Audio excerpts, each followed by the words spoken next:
There are few, if any, automakers that have had as bad of a year as Stellantis has had here in 2024, and it doesn't look good. And we really need to talk about it, because not only did Stellantis report a whopping 48% drop in the first half net profit this year, which they attributed to weak US sales, but they've also seen inventory piling up left and right at their dealership. You can see here new car inventory data for Stellantis, so brands like Chrysler, Jeep, Dodge, Ram, Alfa Romeo, Fiat, and more.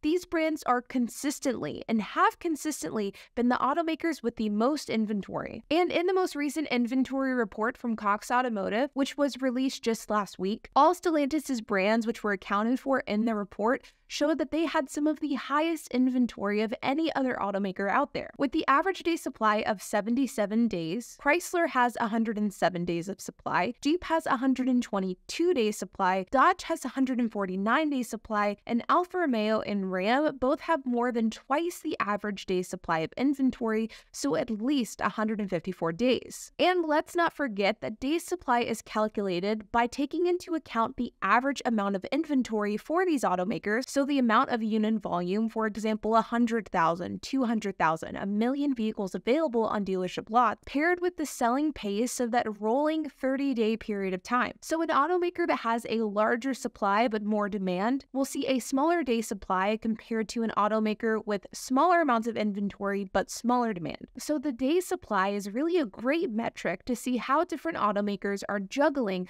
production and demand and how this is resulting in inventory. And with Stellantis, pretty much across the board, things aren't looking good. And you see this piling up of inventory across Stellantis' brands is really beginning to be reflected in the car prices for these same brands. Now, as we sit here today, we're heading into the end of 2024, and according to a recent report from Manheim, about a quarter of all new inventory on dealership lots is actually 2025 inventory. So 2024 inventory is very quickly becoming outdated. But in the case of Stellantis, not only do they have a lot of 2024 models across their entire automaker portfolio, but they also have a lot of 2023 models available as well, with thousands of units of inventory of 2023 year models, brand new cars that are going unsold. And many of these cars are seeing steep discounts at the dealership levels, and we are beginning to see more and more dealerships offering aggressive incentives to get these vehicles sold. But even with these incentives, Stellantis isn't able to get it done, and inventory is thus piling up. But not only is inventory an issue, but stock price is as well, and currently their stock is down 22% year to date. And while all of this isn't necessarily particularly new, in fact, dealership inventory for Stellantis has been piling up for quite a long time, and this has begun to come to a head for the better part of 2024. The stock price for Stellantis has been on a downward trend for the better part of 2024.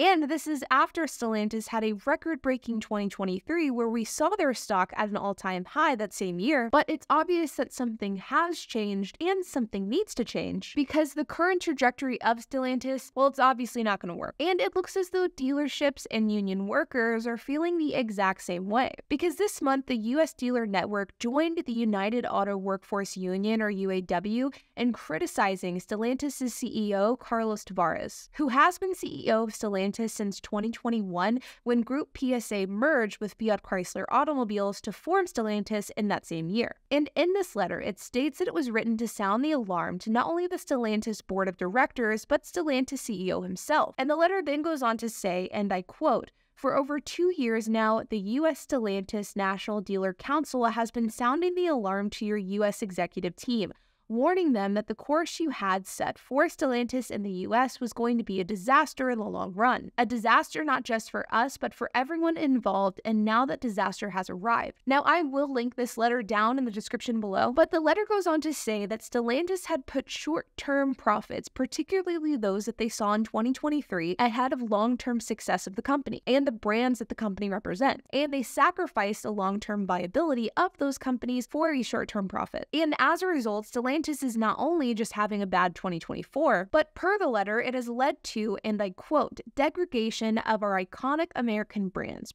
like Jeep, Dodge, Ram, and Chrysler that have over a century of history in America. It then goes on to say that stock price is plummeting, market share is getting slashed, plants are closing and layoffs are rampant, and the letter ends with a call to action to the Stellantis CEO and board of directors that Stellantis needs to turn back on production, build cars that Americans actually want to buy, and put their employees back to work. Now, this is bad for Stellantis, and no, it's not the letter that's bad in and of itself, it's the full picture here. Declining sales and stock price, piling inventory, low demand, slashed prices, and a company that is very obviously not unified with the workers, which is never good. And while when it comes to Stellantis, there are many clickbaity articles that say, oh, they're dying, fighting for survival, I actually think in the case of Stellantis, these aren't actually as clickbaity as they may seem. And no, I'm not dogging on these YouTubers that do this because I know that I do it as well. Now, sure, Stellantis isn't going anywhere tomorrow or anywhere anytime soon, but they are no doubt in trouble. And we are not only seeing this with every inventory, earnings, and sales reports that we get from the company, but we're also seeing this with their day-to-day operations as well. Earlier this month, Stellantis announced that 2 plants that produced the Jeep Gladiator and the Wrangler would temporarily halt production in order to match slowing demand. And this is not the first time that the company has done this. This year, in July of 2024, Stellantis did the exact same thing. There are also changes coming to assembly plants, including the elimination of the second shift at a plant in Michigan, which could affect over 2,500 jobs. Not only that, but over the summer, the rumor mill started churning when CEO Tavares strongly implied in an earnings call that Stellantis will kill brands struggling to turn a profit. This led to a lot of speculation that potentially Maserati could be on the chopping block for Stellantis, but very shortly after that call happened, Stellantis kind of pedaled back and said that they would in fact not be chopping away a brand that isn't selling well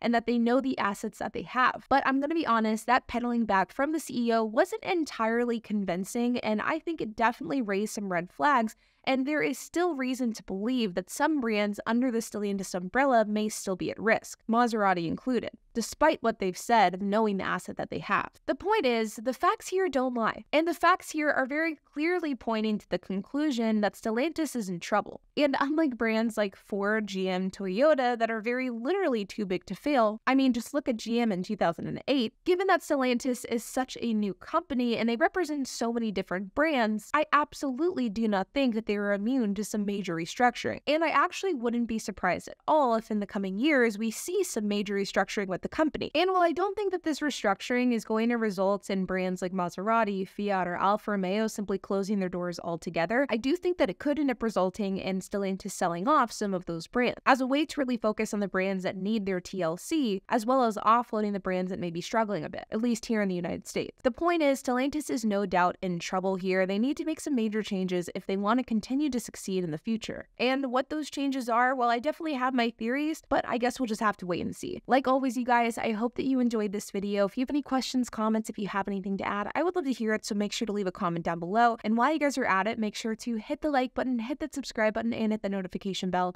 and I will see you guys in the next video.